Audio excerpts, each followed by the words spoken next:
Το cable management λοιπόν είναι από τα σημαντικότερα πράγματα στο PC building και το κάνει να δείχνει ωραίο και μπορείτε να το κάνετε κι εσείς. Και εξηγούμε. Σε αυτό το βίντεο βλέπουμε μυστικά για εύκολο cable management στο PC όσο αλλάζουμε το τροφοδοτικό στο Lightbase 600LX της Be Quiet.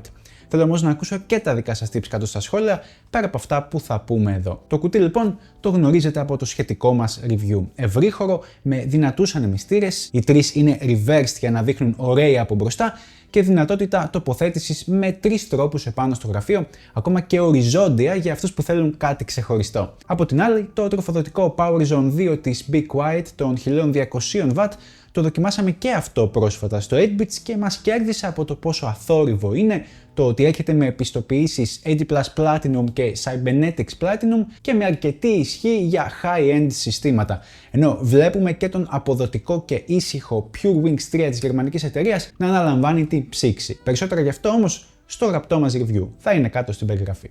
Πάμε τώρα στο ψητό. Για αρχή, το καλό cable management θέλει να καθαρίσουμε το γραφείο μας ώστε να μην έχουμε εμπόδια μπροστά από το κουτί. Τοποθετούμε το case επάνω στο γραφείο και φροντίζουμε να μπορούμε να δουλέψουμε από τουλάχιστον τις 3 πλευρές του. Έτσι, δεν χρειάζεται να το γυρίζουμε συχνά και να επιβαρύνουμε τη μέση μας. Είμαστε και κάποιες ηλικίες. Αφαιρούμε τα περιττά παράθυρα και side panel, τα αφήνουμε προσεκτικά στην άκρη και μακριά από το χώρο που δουλεύουμε, για ευνόητους λόγους, και ξεκινάμε να λύνουμε τα καλώδια του προηγούμενου τροφοδοτικού, προσέχοντας να καθαρίσουμε όσο το δυνατόν το σημείο που περνάνε τα καλώδια, ώστε η αλλαγή να γίνει εύκολα. Η αρμαθιά των καλωδίων της υδρόψυξης, τα καλώδια των fan hub και splitter ή των SSD που δεν πρόκειται να ξυλώσουμε σύντομα, μπορούμε να τα φιξάρουμε στη θέση τους πρώτα και με δεματικά ή velcro που είναι η πιο φιλική προς το περιβάλλον εναλλακτική για πιο όμορφο look. Τα hratz λοιπόν είναι επαναχρησιμοποιούμενα και όχι κοφτερά όπως τα τυπικά πλαστικά δεματικά. Βέβαια, μ' αρέσει να χρησιμοποιώ ακόμα και τα μικρά μεταλλικά δεματικά που υπάρχουν στις συσκευασίες κάποιων προϊόντων.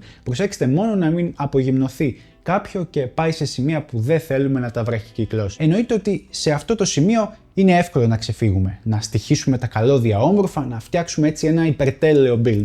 Όμως κάποιες φορές αυτό δεν είναι δυνατό, οπότε φέρνουμε τα καλώδια σε ένα κοινώς αποδεκτό σημείο ώστε να μην ξημερώσουμε σετάροντας καλώδια. Και για να φαίνεται όμορφο όταν το δείχνουμε στους επισκέπτες. Pro tip: τα καλώδια που δεν πειράζεται συχνά στο build, όπως είπαμε, θα μπουν πρώτα στο case και θα στηριχθούν στο σασί με velcro. Σειρά έχουν τα πιο χοντρά καλώδια όπως το 8pin του EPS για τον επεξεργαστή που περνάει από την πλάτη της μητρικής, το 24πινο της ίδιας της μητρικής αλλά και η τροφοδοσία PCI Express των καρτών γραφικών. Εδώ να πούμε ότι το PowerZone 2 της Be Quiet έρχεται με όλα τα απαραίτητα και συν 2 connectors 12V 2x6 που υπόσχονται καλύτερη επαφή με τον connector της κάρτας γραφικών, αυτό για σύγχρονες κάρτες και φυσικά για να αποτρέψει την οριακή επαφή που μπορεί να οδηγήσει στο ενδεχόμενο φωτιάς στο PC. Εύκολα συμβαίνει. Εδώ ίσως είναι και η κατάλληλη στιγμή να δούμε το build από μακριά και να εντοπίσουμε πιθανά σημεία βελτίωσης. Π.χ. ενδέχεται οι ανεμιστήρες να πρέπει να γυρίσουν ανάποδα για να φέρνουν περισσότερο φρέσκο αέρα από έξω προς τα μέσα, εάν πρόκειται να εγκαταστήσετε δηλαδή κάποια αερόψυκτρα. Ή να βεβαιωθείτε ότι κοιτάζουν προς την ίδια κατεύθυνση για να κυλάει όμορφα το εφέ του ARGB σε ένα σκοτεινό gaming δωμάτιο. Λεπτομέρειες που ούτως ή άλλως κάνουν τη διαφορά. Φεύγοντας από το PC, το cable management υπάρχει και σε άλλα πράγματα και δεν σταματάει μόνο στο PC μας.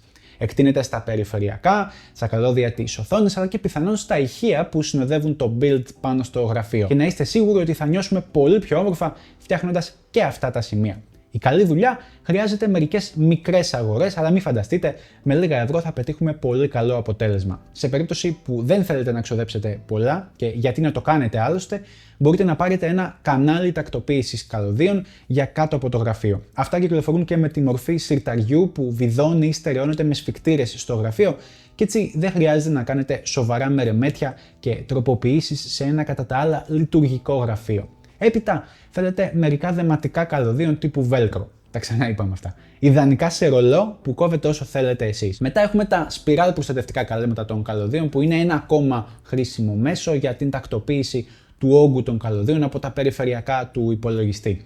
Μάλιστα βγαίνουν και σε πολλά χρώματα ώστε να διαλέξετε αυτό που ταιριάζει καλύτερα στο δικό σας σύστημα και φυσικά στον χώρο. Γράψτε μου κάτω λοιπόν στα σχόλια και τα δικά σας tips για καλύτερο cable management στο γραφείο. Με αυτά τα tips λοιπόν, καθώς και πολλά άλλα που υπάρχουν ελεύθερα στο διαδίκτυο, θα καταφέρουμε να έχουμε ένα καθαρό build. Ίσως όχι ακριβώς σαν και αυτό που σας έδειξα, αλλά θέλω να πιστεύω ακόμα καλύτερο, μιας και ένα καθαρό setup θέλει χρόνο για να γίνει σωστά και να έχει τα επιθυμητά αποτελέσματα. Αυτά. Είμαι ο Λουκάς και μόλις είδες 8bits. Σκέψου να κάνεις subscribe αν σας αρέσουν αυτά που βλέπεις στο site και στα βίντεο και μέχρι το επόμενο να περνάτε καλά.